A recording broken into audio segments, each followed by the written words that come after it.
ฮ็ดได้น่ะใส่โหให้ค่ะนะใส่มันนั่นแล้วล่ะเหนือกระยามันขาดกระปะตีนขาดกับปลาตีนเอาบ่ขาดกับใส่เกิบโดยอดทนกะฮอดอดทนเอากระหอดตีนเป็นเย็บน้ำ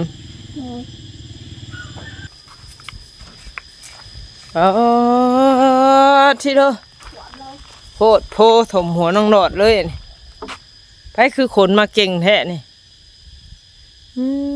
จักต้นอันนี้ไม้นี่ซุ่มกองเนี่ยและแล้วก็ต้นงวงนั่น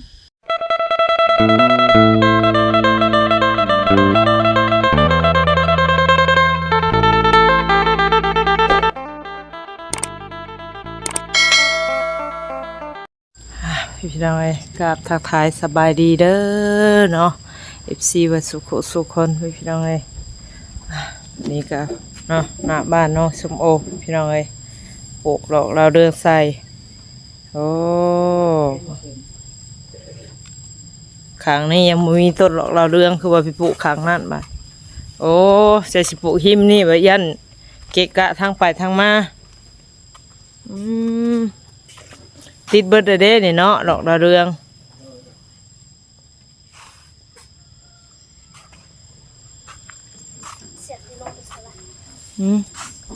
เป็นยังอ่ะนะเป็นยังอ่ะเชื่อยังก็บ่นั่นนะหมักเดืองง่วงสบายดียังอ่ะเกือบคือเชื่องไว้ซะมันขาดขนาดสิยิบบ่มีเกือบใหม่บ่ครูเปลี่ยนบ่บ่มีสิยิบได้บ่นะยิบเอาเสือกปอนใส่เข็มแล้วก็ยิบป้าเข็มอีช่างบึกใหญ่มันโมเมนต์เข็มอันนี้แนวจิ้มหลากบ่คือมันใหญ่มาเดมเนี่ยโมเมนต์เข็มนั่นบ่เข็มมันว่าเอายิบกระสอบทานบ่ยิบเกือบก็ได้เนาะมันก็ได้อยู่ถ้ามันสิเข้าจะสิเห็นแนวใดอันเขาหยิบใส่สัวข้าวเลยสามซาหาเงินได้ยังหลอดก็เกือบขาดเห็นได้ยังพากันขะพร้อมกันแฮะหน่อยฮะย่างอยู่ดีวันนี้ไปเหยียบต่อไม้พลิกไม้เลยแล้วก็ผลิกมันก็ขาดออกมันยังอันติ่มหัวนี่ดอกยังนี่ดอกเค้กขนาดให้เจ็บได้หมดบ่เป็นยังเดือยใส่บ่ไม่คูดเบิ้งฮะไปเฮ็ดได้ทำไมตีนำเมนวนอันมันต่ำมือนะนี่นะเมนวนในการในนี่นำเมนวนใส่เจ็บไปเฮ็ดอะไรอันนี้บ่โอ้น้องดอดได้บาดเจ็บแล้วน้องดอดไม่ซ้ำในเนี่ยไปจักอันนี้มีแต่บอลเจ็บมันเป็นยังไงนะไม่ต่ำเลยนี่เป็นบ่เมนดึงพากันดึงเดือยเห็นบ่ขน่อยนะเป้ก็ไปย่างไปใหม่ขูดเสียบใส่ชมโอด้วยค่ะลมซื่อลมซื่อเก็บน้อยเดียวนะหยิบใส่พอได้อันสู้พอบ่ได้เหยียบน้ำเหยียบไม้พากันกินในสระนี่นี่นะนี่นะตาโอ้สิ้นแห้งเห็ดกินได้ยังบ่พากันเห็ดกินอยู่บ้านยังดังไฟมันเป็นฐานยังบ่ทันอยากโอ้ขน่อยอยากแล้วอยากแล้วตกลงไผอยากไผบ่อยากขน่อยอยากอยากน้องยังบ่อยากบ่กินเนาะลุยงานต่ออันนี้ปุ่งรู้สิยิบได้อยู่บ่เลยมันเอาเสื้อดีลงก่อนไปเอามาดูเป็นจังปังแบบนี้เนาะทั้งนี้โอ้ใหญ่บอลใหญ่ทีแล้วบ้านแต่ว่าตู้ถ้วยเป็นยังอยู่คือเก่าไปยิบไปเซลบอลกินให้จูแล้วเนาะยังไงนี่บอกแทงลงก็ได้ ฮ็ดได้ได้น่ะ ใช่โหให้ค่ะนะ เอ เย อ อะเลยแหละ ใส่มันนั่นแล้วล่ะ เหนือกระยามัน ขาดกระปะตีน ขาดกับปลาตีน เลย เอาบ่ขาดกับใส่เกิบ เลยอดทนกะเหาะอดทนเอากระเหาะตีน เป็นเหยียบน้ำ เลย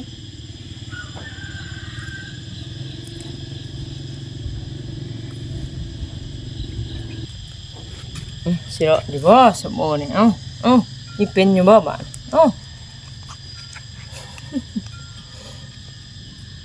กูบ่เอาตัวปลายมันยิกลงล่ะ เป็นบอกสนายบอกเลย มันยิกลง อู้ อุ๊ย โอ้ยนั่นลงเท่ได้เนาะ อุ้ยโอ้สิได้อยู่บ่เนาะบาด ได้บอกแล้วมันบ่ซื้อ เด้ได้ ได้ หยิบเกี่ยวเอาน้ำบาดเขาน้องดอดบ่มีเลย โอ้ยเสียกิ่งมันนะ เสียตัวมันขาดรุดลงนะ โดย บ่แม่นเจ้าอันถือขึ้นนั้นมันไปตัดไม้บ่เอาเฮ็ดได้ซะ ขาดอยู่กลางทาง ขาดอยู่กลางทาง เอา หยิบจังไดน่ะไปหยิบหูมันขาดโอ้สมมุติเป็นเด้อโอ้กูบ่ได้ลงพื้นตรงๆโดดล่ะเอามันสิชื่อหูมันฮะ โอ้ยดังหยาแกเด้อโอ้ยนั่นบ่แดดบ่ก็เสื้อ ฉันน้อย นี่ ๆอืม ได้เสื้อขึ้นมาได้โอ้ย หยิบเสื้อเจ้าของเขา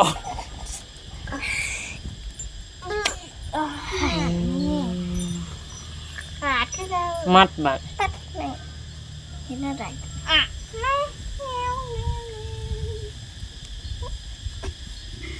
อย่าหัว อย่าหัว อารมณ์เสียอย่าหัวไปเบิ่งไม้มันหลายหน่อยทำได้น้องดอดไป ไปเบิ่งไม้ค่ะ เป็นกวางกวางได้บัดเป็นกองถมหัวแล้วบ่ เต็มอยู่ในมือเอ้ย เต็มอยู่ว่าสัตว์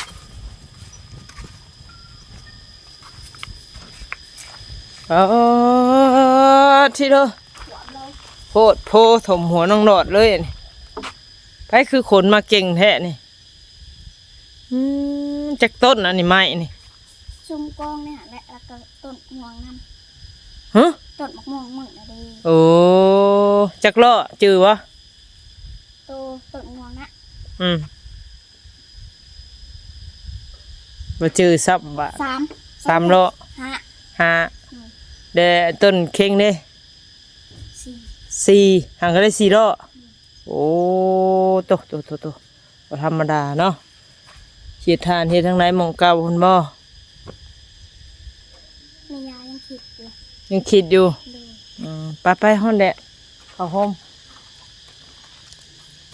อยากหัว เป็นได้เกิบแล้วล่ะบ่ อยาก ยังบ่ได้อยู่ ใส่คุกปากกูนะกระชูสิแข่งกันนะกระโดดให้ขาตื่นเลย เงาที่เจอเอื้อยบาด ปุ๊บปุ๊บ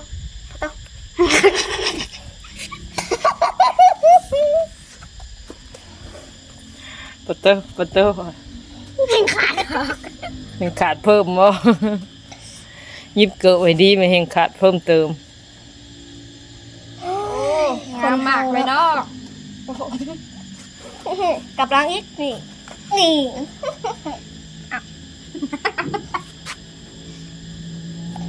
อย่าเพิ่งใส่ได้เป็นม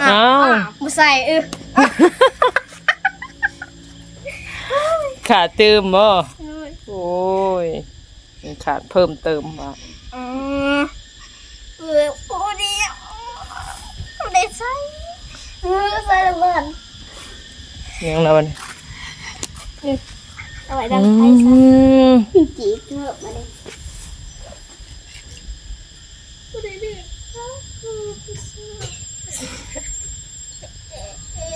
ยังเอาเสื้อผ้ามาตากหน้าบ้านบ่บ่ตากแดด ตะคม ปลาสิเม็ดนะมะเบิดน้องพ่อฮะ ยังมาได้หญ้าซอกเกิบมาให้หลาน โอ้ย อืมเกิบมาให้ใช้ เกิดพอเตียงซื้อมาแตะกี้เด้ โอ้ บริซื้อแพงพอบริเมียนคันใช้ทง แต่มัน ยาง หันน้องอันนี้เนาะ โดย ได้สิมาเปลี่ยนแปลงให้หลาน โดยคัน อืม คันยาจะถือโอ้วัยรุ่น วัยรุ่น วัยรุ่นนะ ข ก็ น เล ม ยป้าเมียนบาดนี้ แต่บ่มีคนวัยรุ่นของผู้ โด เฒ่าย ของผู้เฒ่า สี เขาน้อยว่าสิตัดโย มัน สิ บ่ ตั ได้เจ็บ ตัว ใน นี้ แฮง สิ สี ได้ ดำ บาด ตัด นี้ ออกเลย อืม จังเป็นกระตุ้น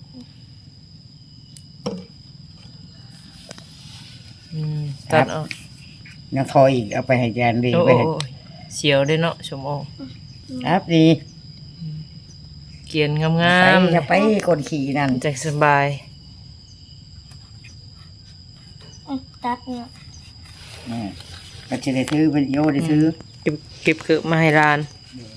ก็ได้ใส่เนาะ ที่นั่น อืม ชุบเบังดูสมโอ้ว่ะเนี่ยมันอยากเกิดใหญ่กลัว อืม อยากจะถือแบบแม่มึงอยู่ได้ มันก็ซ้ำกันเลยตีนแม่ย่ากับหลานให้ว่า แม่บังก็จะถือใช้ตองผลงานคนเนี้ยบาท อืม แล้วว่า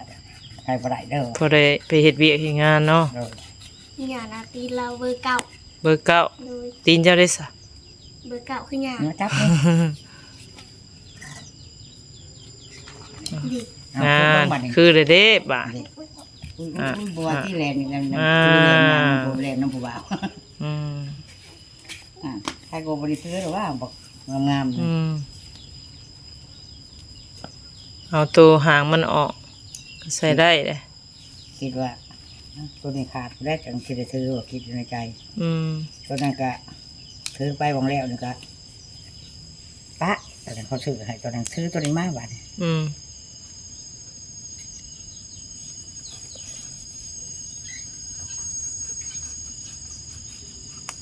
นี่บอกงามเด้ อืม เอาจับงามยังคงมอหลอดอีกวัน ใส่ตัวได้ปะ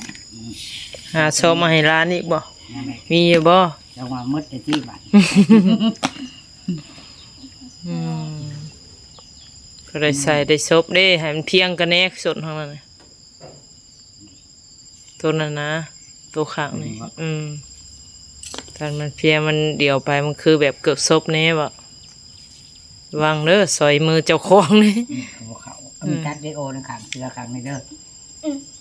พี่ ก็ซบสบายบ่นี่เวลาไปตัวสิหัดน้องก่อนไป นั่นแหละ เอาได้แล้วได้ที่ได้ทางแล้วล่ะบัดบ่ได้ใส่เฮ็ดเวียกเฮ็ดงาน ตัด แม่ ทัน อยู่ได้อันตะกี้เบิ้งอยู่ได้เขาสิตัดแต่สิได้ อืม นี่งามปล่อยโอ้ยได้บาทได้แกนางโอถือดีเนาะ อยากได้บ่ตะกี้ เลย อืมเจ้าก็บ่เลือกเนาะ อยากได้อยู่เลือกอยู่ เลือกอยู่บ่ ตีนคนหน่อยกลัว อืม ตีนคนน้อยสุกเลย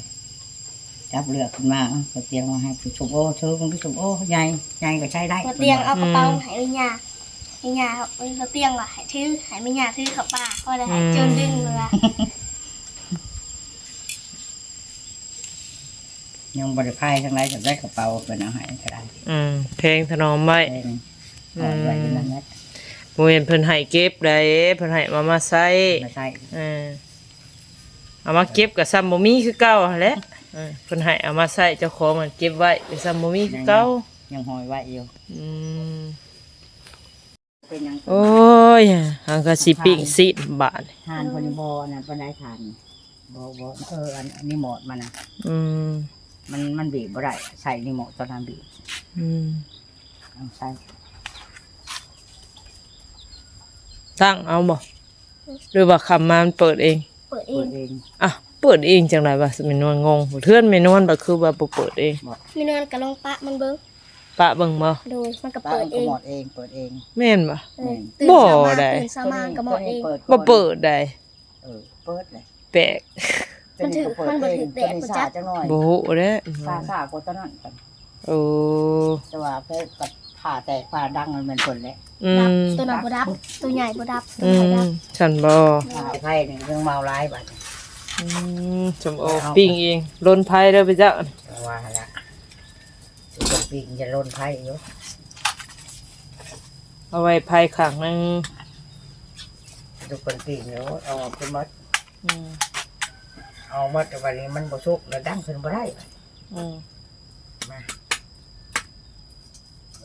มาพี่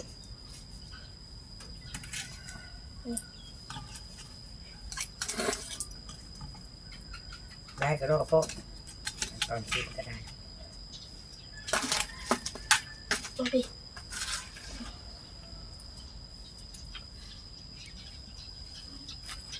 คนกรุกกลัวเนาะบ่เคยทานเนาะ ทานไม่ได้ยกของบ่มีเตาบ่ก็สิได้ซื้อ เตา เตาก็หา60,000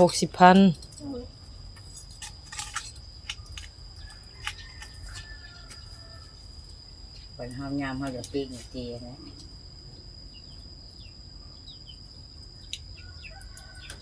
สมหงเขาใช่ไหมอ๋อเด็ก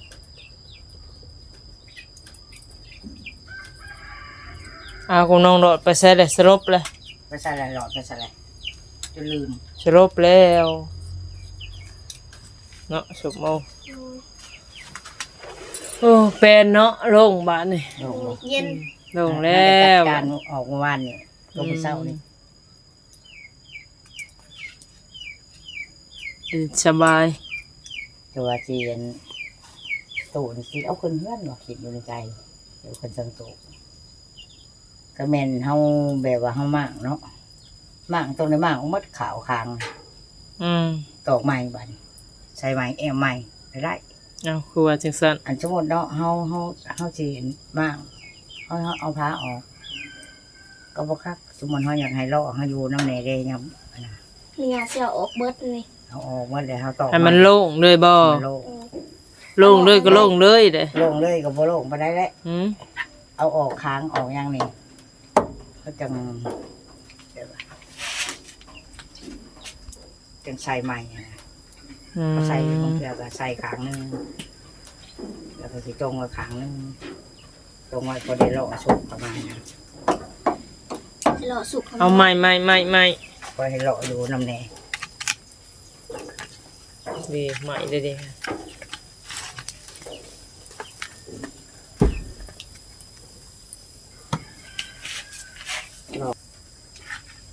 ทางที่ดีก็น่ะมั่งเบิดพายนี้มั่งเบิดพายแล้วเอาตู้ขึ้นไปไว้นั่งเฮ็ดกินเฮ็ดอยู่ในหัน ใส่ตัวนี้บ่ แม่นพายตัวนี้ก็แล้วแต่เจ้าของ เนาะสมโอ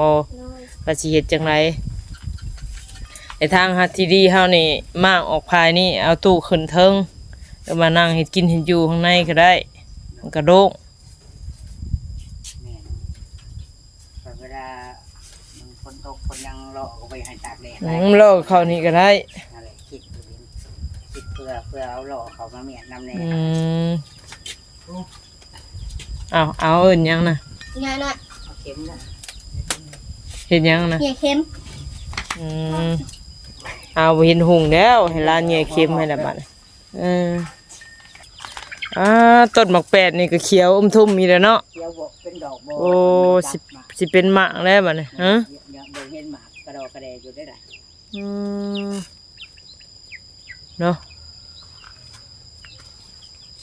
เขียวคักอะดี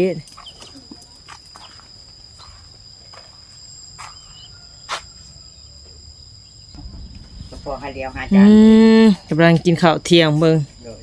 บ่ายโมงพี่น้องเอ้ยเนาะต้องสบกินข้าวกินน้ำบัดนี้ให้น้องเลาะได้ซะบ่มากินน้ำกัน หลอดอยู่ใช้แล้ว หลอดอยู่เทิง อันนั้นใช้ติดกินคนละ ให้น้องสบกินข้าวกินน้ำพี่น้องเอ้ยจังไดมีนวลกับป้าได้ซะเด้อ โดยสบายดี โดยกินข้าวกินน้ำซะพี่น้องเนาะมืดพามืดฝนมาแล้วพี่น้องเอ้ยโอ้บรรยากาศเนาะฝนที่ตกหมดนี้ล่ะพี่น้องเอ้ยทำมานี่ก็แวะเวียนมาหาน้องสบู่คือเก่าพี่น้องเอ้ย วันนี้ก็ทักสนองกะมาเวียกแถวนี้เนาะก็ได้แวะพี่น้องเนาะคือเก่าคือเดิมครับพี่น้องเอ้ยเอาจังใดคลิปนี้ก็พากพี่น้องเด้อ FC เบ่สุขคนอย่าลืมกดไลค์กดแชร์